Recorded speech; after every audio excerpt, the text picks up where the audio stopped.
Hey YouTube, Robbie Frank here. In case you missed it, I made my way across Asia visiting 5 different places. I started in Shanghai, then I went to Hong Kong, Osaka, Japan, followed by Tokyo, and finally finished in Bangkok, Thailand. I tried a ton of food all across Asia. It was really delicious, and today we're going to talk about the top picks. My first stop in Asia was Shanghai, China. There are 3 foods that I definitely recommend trying. The first is right outside of Yuyuan, or Jade Temple, where you can try some of the best Shanghainese food in the city. Long sounds like dragon in Chinese, but it actually stands for cage. The Bao is delivered in a caged bamboo basket. Be careful when taking a bite, otherwise you might get sprayed in the face with a little bit of hot liquid. That is really good. That is really good. Bao has an older brother called Tang Bao, which translates to soup dumplings.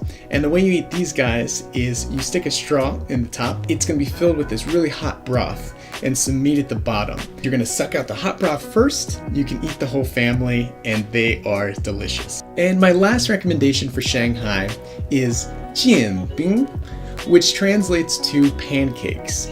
Along with being pancakes, it can also be this breakfast wrap, thin crepe-like outside, which is usually some dough mixed with egg, and in the middle they'll stick eggs, vegetables, often some fried dough. It is an awesome breakfast treat, and it's super cheap, so if you're on a budget, it's the way to go. Next on my itinerary was Hong Kong. If you're looking to get some great food, I recommend staying in the Wan Chai food market. So one thing you're going to want to try is some dim sum. I got some pork and some beef dim sum, so let's take a bite.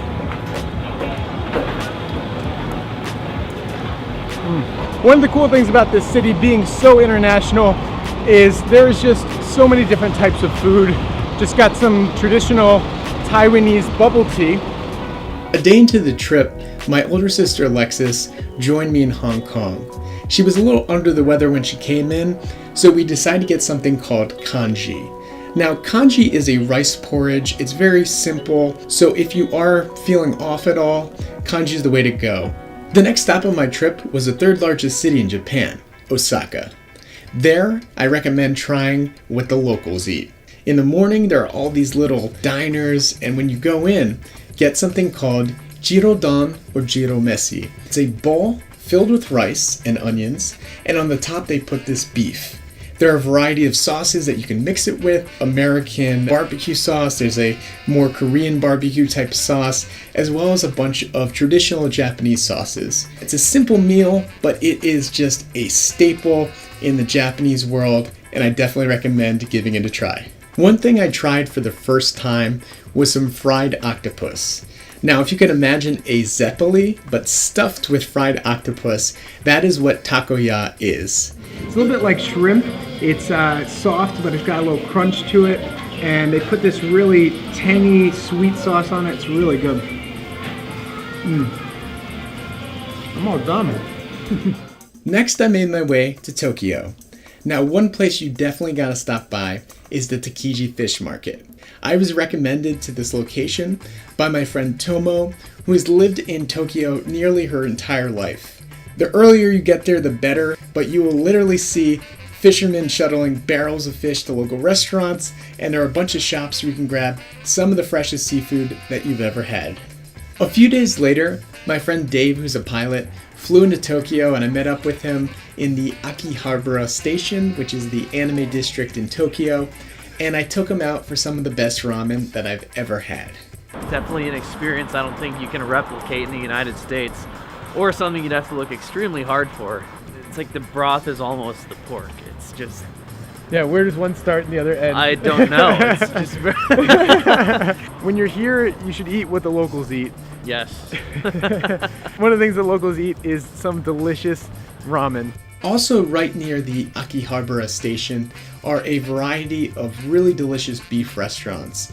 What they do is normally take some really high quality beef and they'll slice it real thin and put a raw egg on top. Meat just like melts in your mouth. You barely have to chew it.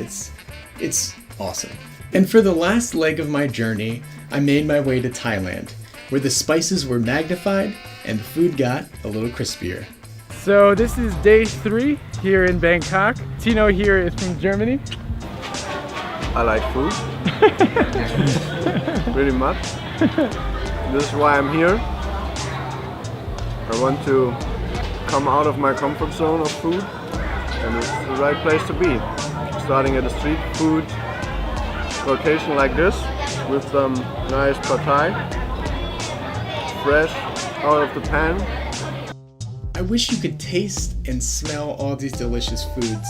Just editing it, my mouth was just drooling. But regardless, I hope you guys enjoyed this video. If you did, make sure to click the like, share, and subscribe buttons. Thanks for watching, safe travels, and as always, I'm Robbie Frank, and I'll catch you next time.